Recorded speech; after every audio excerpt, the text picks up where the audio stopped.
ओम श्री परमात्मने नमः। श्रीमद् भगवद गीता पंचदशो अध्याय पुरुषोत्तम योग है। सभी वृक्षों की जड़ें नीचे की ओर होती हैं, किंतु संसार रूपी वृक्ष की जड़ ऊपर की ओर और इसकी शाखाएं नीचे की ओर बतलाई गई हैं। इसका कारण यह है कि परमात्मा से सबसे पहले प्रकृति उत्पन्न हुई, फिर महत या बुद्धि उत्पन्न हुई और महत या बुद्धि से अहंकार और अहंकार से इंद्रियों आदि की उत्पत्ति हुई। इस प्रकार मूल तत्व परमात्मा या जड़ सबसे ऊपर है और भगवान कहते हैं कि इस बात को जानने वाला ही वेद वेदता कहलाता है। भगवान कहते हैं, ऊर्ध्वमूल मदय शाखम अश्वत्थम प्रारुरव्ययम छंदासी यस्य पर्णानि यस तम वेद स वेदवित्। श्री भगवान ने कहा, जिस अश्वत्थ वृक्ष के विषय में कहा जाता है, अश्वत्थ कहते हैं पीपल को, कि इसकी जड़ ऊपर की ओर है और शाखाएं नीचे की ओर हैं, जो अव्यय है अर्थात जिसका कभी नाश नहीं होता और जिसके पत्ते वेद हैं, उस वृक्ष को जानने वाला ही सच्चा वेद वेदता है।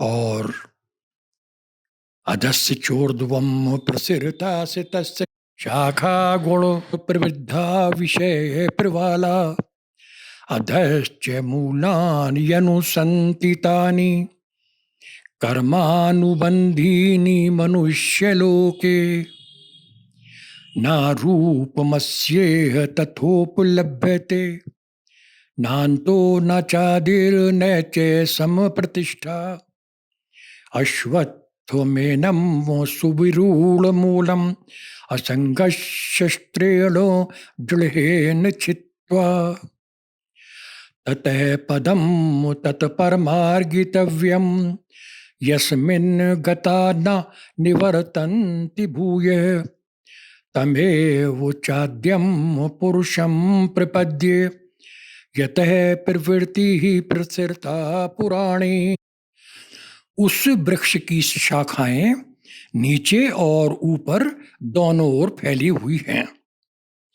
सत्व आदि तीनों गुणों से पोषित इन शाखाओं से शब्द, स्पर्श, रूप, रस, गंध रूपी विषयों के अंकुर फूटते हैं और कर्म का रूप पाने वाली इसकी जड़ें नीचे भी मनुष्य लोक में बढ़ती हुई दूर तक चली गई हैं। परंतु इसका इस लोक में इस प्रकार से कहा गया रूप उपलब्ध नहीं होता, यानी उसका अंत, आदि और आधार स्थान नहीं मिलता। अर्जुन, अत्यंत गहरी जड़ों वाले इस अश्वत्थ वृक्ष को अनासक्ति रूपी तलवार से काटकर फिर परम पुरुष परमात्मा के उस स्थान को ढूंढ निकालना चाहिए जहां से फिर लौटना नहीं पड़ता। यह संकल्प करना चाहिए कि यहाँ से सृष्टि क्रम की ये पुरातन प्रवृत्ति उत्पन्न हुई है, उसी आद्य पुरुष की ओर मुझको जाना है। इस वृक्ष की जड़ें नीचे की ओर फैली हुई बतलाई गई हैं। इसका भाव यह है कि वास्तव में इसकी कोई जड़ नहीं है, इसकी शाखाएं ही इसकी जड़ें हैं। जड़ सकाम रूप पत्तों से दृढ़ होती है, क्योंकि सकाम कर्म ही जीवों को बांधते हैं। कर्म मनुष्य लोक में ही होते हैं, अन्यत्र कहीं नहीं होते। इस संसार वृक्ष के स्वरूप का ज्ञान नहीं होता, क्योंकि ज्ञान तो किसी अन्य का होता है और संसार की अन्य कोई सत्ता है नहीं। इसकी जड़ें भी बहुत जुड़े हैं और इनका काटना भी मुश्किल है। अतः केवल विवेकवती बुद्धि के द्वारा असंगता रूप दृढ़ शस्त्र के द्वारा ही इसका छेदन किया जाना चाहिए। प्राणी वर्ग इस संसार रूपी अश्वत्थ के ऊर्ध्व मूल आदि स्वरूप की उपलब्धि नहीं कर सकते।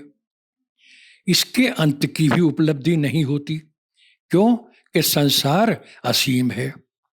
इसकी आदि की भी उपलब्धि नहीं हो सकती, क्यों कि संसार अनादि है। इसकी स्थिति अर्थात संसार कैसा है, इसकी भी उपलब्धि नहीं होती, क्योंकि संसार वृक्ष दुखच्छिद्र है और अनर्थकारी है। अतः इसको दृढ़ वैराग्य रूप शस्त्र के द्वारा छेदन करके तत्व ज्ञान की प्राप्ति के लिए यत्न करना आवश्यक है। निर्माण मोहाजित संग दोषा अध्यात्म नित्या विनिवृत्त कामा द्वंद्वैर्विमुक्ता सुख दुख संगैर् गच्छन्ते मूढ़ा पदमव्ययम् तत् न तद्भास्यते सूर्यो न शशांको न पावक यद गत्वा न निवर्तन्ते तद्धाम परमम मम। जो मान और मोह से रहित हैं, जिन्होंने आसक्ति दोष को जीत लिया है, जो अध्यात्म ज्ञान में स्थित रहते हैं और जो आप्त काम हैं और सुख दुख संज्ञक द्वंद्वों से मुक्त हो गए हैं, वे ज्ञानी पुरुष उस अव्यय स्थान को पहुंच जाते हैं। वो अव्यय स्थान कैसा है? जहां जाकर के फिर वापस लौटना नहीं पड़ता, ऐसा वो अव्यय स्थान मेरा निवास है। वहां जो जाता है उसे वापस लौट करके इस मृत्यु लोक में नहीं आना पड़ता और उसे सूर्य चंद्रमा और अग्नि प्रकाशित नहीं करते, वह स्वयं प्रकाशित है और उसके प्रकाश से ही चंद्रमा सूर्य और अग्नि प्रकाशित होते हैं। जीता जिन्होंने संग दोष न मोह जिनमें मान है, मन में सदा जिनके जगह अध्यात्म ज्ञान प्रधान है, जिसमें न कोई कामना सुख दुख और द्वंद्व ही, अव्यय परम पद को सदा ज्ञानी पुरुष पाते वही। शरीर में मेरापन होने से ही मान आदर और सत्कार की इच्छा होती है।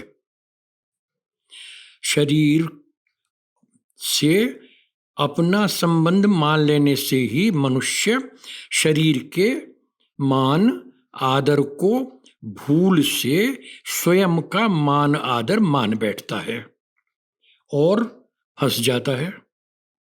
एकमात्र भगवान के शरण होने से साधक का शरीर से मोह नहीं रहता। फिर मान और आदर की इच्छा उसमें कैसे रह सकती है? केवल भगवान का ही उद्देश्य होने से और केवल भगवान के ही परायण होने से वे संसार से विमुख हो जाते हैं और उनमें संसार का मोह नहीं रहता। भगवान की शरण लेने से भक्तों की अहंता बदल जाती है। मैं भगवान का हूं और भगवान मेरे हैं। मैं संसार का नहीं हूं और संसार भी मेरा नहीं है। इस प्रकार अहंता बदलने से उनकी स्थिति निरंतर भगवान में ही लगी रहती है। ऐसे ही जो भक्त अपना संबंध केवल भगवान से ही मानते हैं, वे नित्य निरंतर भगवान में ही स्थित रहते हैं। वे भक्त हर्ष शोक, सुख दुख, राग द्वेष आदि द्वंद्वों से रहित होते हैं। क्यों कि उनके सामने जो अनुकूल या प्रतिकूल परिस्थिति आती हैं, उनको वे भगवान का दिया हुआ प्रसाद मानते हैं और उनकी दृष्टि केवल भगवद कृपा पर ही लगी रहती है, अनुकूल प्रतिकूल परिस्थितियों पर नहीं होती। वेदांत प्रमाण से उत्पन्न हुए सम्यक ज्ञान से उनका अज्ञान दूर हो जाता है और वे उस अव्यय पद को प्राप्त कर लेते हैं। भगवान प्रत्येक शरीर में रहने वाली आत्मा को अपना अंश बताते हैं। वे कहते हैं कि ममैवांशो जीवलोके जीवभूतः सनातनः मनः षष्ठानि इंद्रियाणि प्रकृतिस्थानि कर्षति शरीरं यद् वाप्नोति यच्चाप्युत्क्रान्तीश्वर घृत्वैतानि संयाति वायुर्गंधा निवासयात्।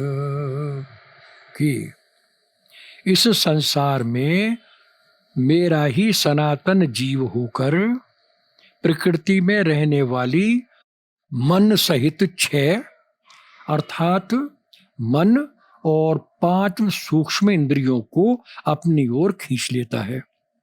इसको लिंग शरीर भी कहते हैं। यह इंद्रियों का ईश्वर जीवात्मा जिस शरीर को प्राप्त करता है, वह जिस शरीर से बाहर निकलता है, उसमें से सूक्ष्म भूतों के सहित मन और 5 इंद्रियों को भी वैसे ही पकड़कर साथ ले जाता है जैसे वायु पुष्प की गंध को अपने साथ ले जाता है। ममैवांशो जीवलोके को गोस्वामी तुलसीदास जी ने भी लिखा है। ईश्वर अंश जीव अविनाशी चेतन अनल सुखद सुखरासी। इस लोक में मेरा सनातन अंश है, ये जीव ही मन के सहित है, प्रकृतिवासी खींचता इंद्रिय वही।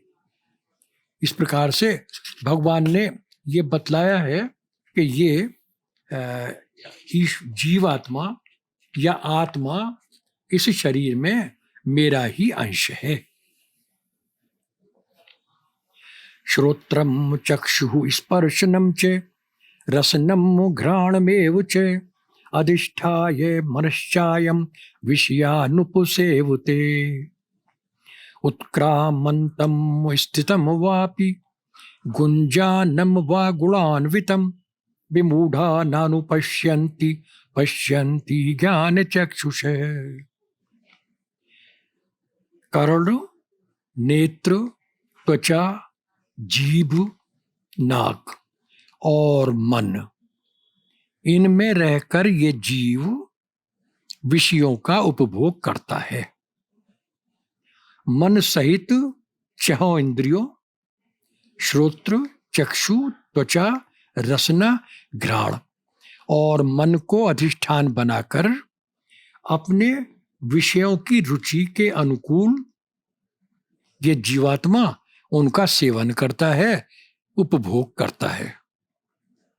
शरीर से निकल जाने को, रहने वाले को और गुणों से युक्त होकर उपभोग करने वाले को बुद्धिहीन मनुष्य नहीं जानते, किंतु ज्ञान नेत्रों से देखने वाले पहचान लेते हैं।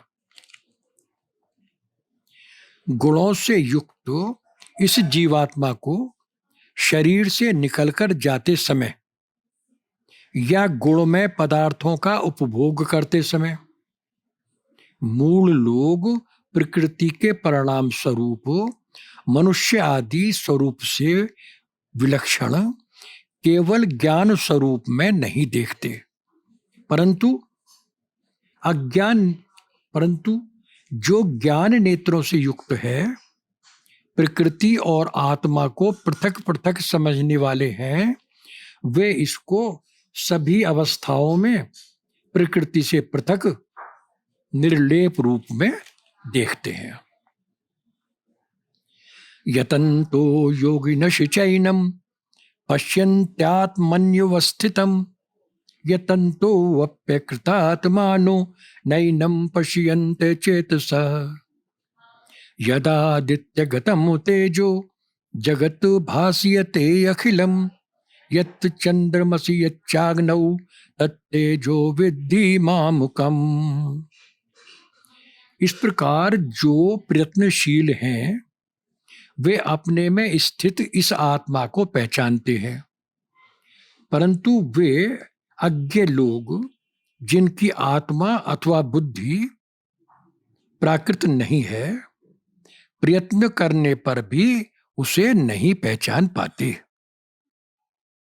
मेरी शरण होकर कर्म योग आदि के द्वारा यत्न करने वाले शुद्ध अंतःकरण से युक्त योगी जन इस आत्मा को शरीर में रहते हुए भी शरीर से पृथक अपने स्वरूप में स्थित देखते हैं, लेकिन जो आत्मदर्शन में असमर्थ हैं वे यत्न करने पर भी इसको अलग अलग नहीं देख सकते। जो तेज सूर्य में रहकर जगत को प्रकाशित करता है और जो तेज चंद्रमा में और अग्नि में है, उसे तू मेरा ही तेज समझ। सूर्य, चंद्रमा या अग्नि में जो तेज या प्रकाश है वह भी उन्हें मेरे द्वारा ही दिया गया है, अर्थात मेरे दिए हुए ही तेज से वे प्रकाशित हैं। गामाविश्य च भूतानि धारयाम्यह मोजसा पुषुणामि चौषधी सर्वा सोमो भूत्वा रसात्मकः अहं वैश्वानरो भूत्वा प्राणिनां देहमाश्रितः प्राणापान समायुक्त पचाम्यन्नं चतुर्विधम्। मैं पृथ्वी में प्रवेश कर संपूर्ण भूतों को अपने तेज से धारण करता हूँ। मैं पृथ्वी में प्रवेश कर संपूर्ण भूतों को अपने तेज से धारण करता हूँ और रसात्मक सोम या चंद्रमा होकर सब औषधियों का अर्थात संपूर्ण वनस्पतियों का अपने रस द्वारा पोषण करता हूँ। जिस प्रकार जल और वायु दो नहीं है और ये वायु जल को बादल रूप में धारण किए रहता है, उसी प्रकार संपूर्ण प्राणियों को मैं धारण किए हुए हूँ, उनसे तत्वता भिन्न नहीं हूँ। मैं ही वैश्वानर अग्नि होकर प्राणियों की देह में रहता हूँ और प्राण और अपान से युक्त होकर भक्ष्य, चोष्य, लेह्य और पेय इस प्रकार के 4 प्रकार के भोजन को पचाता हूँ। मैं ही समस्त प्राणियों के पेट में स्थित जठराग्नि हूँ और प्राण अपान आदि भेदों वाले 5 प्राणों से युक्त होकर उसके द्वारा खाए हुए 4 प्रकार के अन्न को पचाता हूँ। सर्वस्य चाहम हृदि सन्निविष्टो मत्तः स्मृतिर्ज्ञानमपोहनम् च वेदैश्च सर्वैरहमेव वेद्यो वेदांत कृत वेद विदेह चाम। इसी प्रकार सबके हृदय में भी मैं प्रतिष्ठित हूँ, अधिष्ठित हूँ, रहता हूँ। स्मृति, ज्ञान और अपोहन अर्थात उनका नाश भी मुझसे ही होता है। सब वेदों में जानने योग्य भी मैं ही हूँ और वेदांत का कर्ता और वेदों को जानने वाला भी मैं ही हूँ। यद्यपि भगवान शरीर, मन, बुद्धि आदि सभी स्थानों में विद्यमान रहते हैं, तथापि वे हृदय में विशेष रूप से स्थित हैं। भूली हुई जानकारी का पुनः प्राप्त होना स्मृति कहलाता है और ये स्मृति परमात्मा से होती है, परमात्मा की ही होती है।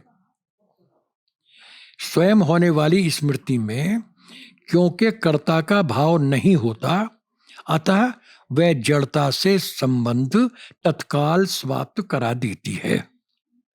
यह स्मृति भी भगवान से ही होती है। संपूर्ण वेदों द्वारा जानने योग्य भी भगवान ही हैं। वेदों का निर्णय करने वाले और वेदों के अर्थ, भाव और अर्थ आदि का यथार्थ स्वरूप बताने वाले भी भगवान ही हैं। ऐसा हमको जानना चाहिए। द्वाविमौ पुरुषौ लोके क्षरश्चाक्षर एव च क्षरः सर्वाणि भूतानि कूटस्थो अक्षर उच्यते। अर्जुन, इस लोक में क्षर और अक्षर दो पुरुष हैं। नाशवान प्राणियों को क्षर कहते हैं और कूटस्थ को अर्थात इन सब भूतों के मूल में रहने वाले को यानी पुरुष तत्व को अक्षर कहते हैं। उत्तम पुरुषस् त्वन्य परमात्मेत्युदाहृत यो लोकत्रयमाविश्य बिभर्त्य अव्यय ईश्वर। इनसे भी जो उत्तम पुरुष है और जो इन दोनों से भिन्न है उसको परमात्मा कहते हैं। वही अव्यय ईश्वर तीनों लोकों में व्याप्त होकर उनका पोषण करता है। यस्मात् अक्षरमतीतोऽहम् अक्षरादपि चोत्तमे अतोऽस्मि लोके वेदे च प्रथितः पुरुषोत्तमे। मैं अक्षर और अक्षर से परे उत्तम पुरुष हूँ, इसलिए लोक व्यवहार में और वेदों में मुझको पुरुषोत्तम नाम से कहा गया है। इस संसार में दो प्रकार के विभाग देखने को मिलते हैं। पहला शरीर आदि नाशवान या जड़ पदार्थ और दूसरा अविनाशी जीवात्मा या चेतन पदार्थ। यानी क्षर नष्ट होने वाला और अक्षर नष्ट ना होने वाला, अविनाशी, निर्विकार।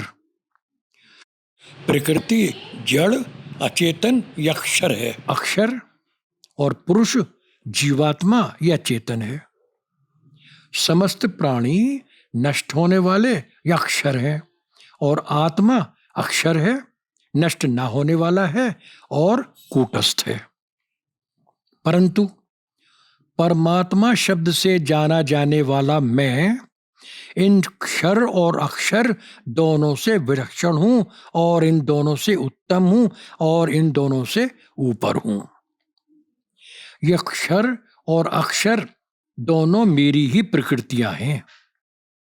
मैं ही उत्तम पुरुष परमात्मा तीनों लोकों में सर्वत्र समान रूप से व्याप्त हूं। प्रकृति क्षर है क्योंकि प्रतिक्षण परिवर्तनशील है और मैं नित्य निरंतर निर्विकार रूप से ज्यों का त्यों रहता हूं। इसलिए क्षर से सर्वथा अतीत हूं। यह जीवात्मा मेरा ही अंश है, अतः मैं अक्षर से भी उत्तम हूं और पुरुषोत्तम नाम से मशहूर हूं, प्रसिद्ध हूं, जाना जाता हूं। इस लोक में क्षर और अक्षर दो पुरुष हैं सर्वदा। क्षर सर्वभूतों को कहा, कूटस्थ है अक्षर सदा। कहते जिसे परमात्मा उत्तम पुरुष इनसे परे, त्रैलोक में रह ईश अव्यय सर्व जग पोषण करे। इस प्रकार मैं ही क्षर और अक्षर इन दोनों से अतीत हूं और मैं ही इन दोनों का पोषण करता हूं। यह है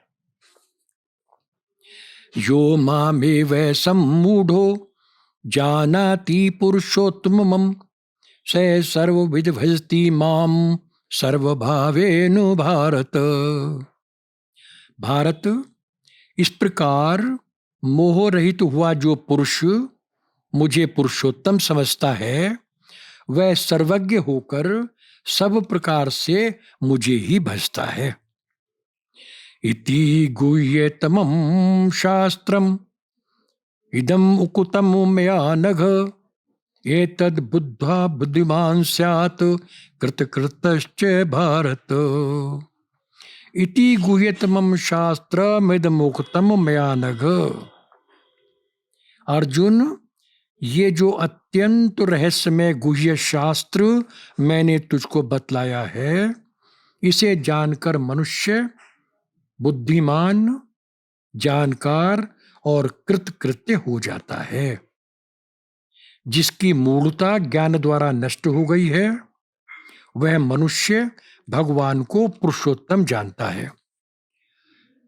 क्षर से सर्वथा अतीत पुरुषोत्तम को, परम पुरुष परमात्मा को सर्वोपरि मानकर उनके सम्मुख हो जाना, केवल उनको ही अपना मान लेना, भगवान को यथार्थ रूप से पुरुषोत्तम जानना है।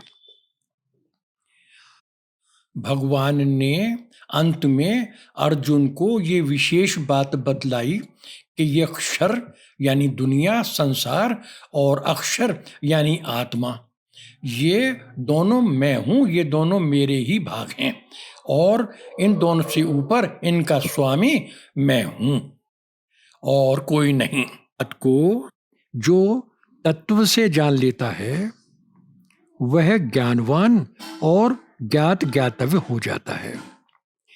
इसके लिए कुछ भी जानना शेष नहीं रहता, क्योंकि उसने जानने योग्य मुझ परमात्मा को भली भांति जान लिया है। ओम श्रीमद् भगवद गीता सुपनिषत्सु ब्रह्म विद्यायाम योग शास्त्रे श्री कृष्णार्जुन संवादे पुरुषोत्तम योग है। इस प्रकार अपने भगवद गीता शोध ग्रंथ कन्हैया गीता के आधार पर लिखित और संशोधित श्रीमद् भगवद गीता के इस 15 अध्याय पुरुषोत्तम योग के ऑडियो और वीडियो रूपांतर को स्वयं डॉक्टर मूलचंद दालव द्वारा प्रस्तुत किया गया। ओम हरि ओम तत्सत, हरि ओम तत्सत, हरि ओम तत्सत। मोबाइल 7906504518।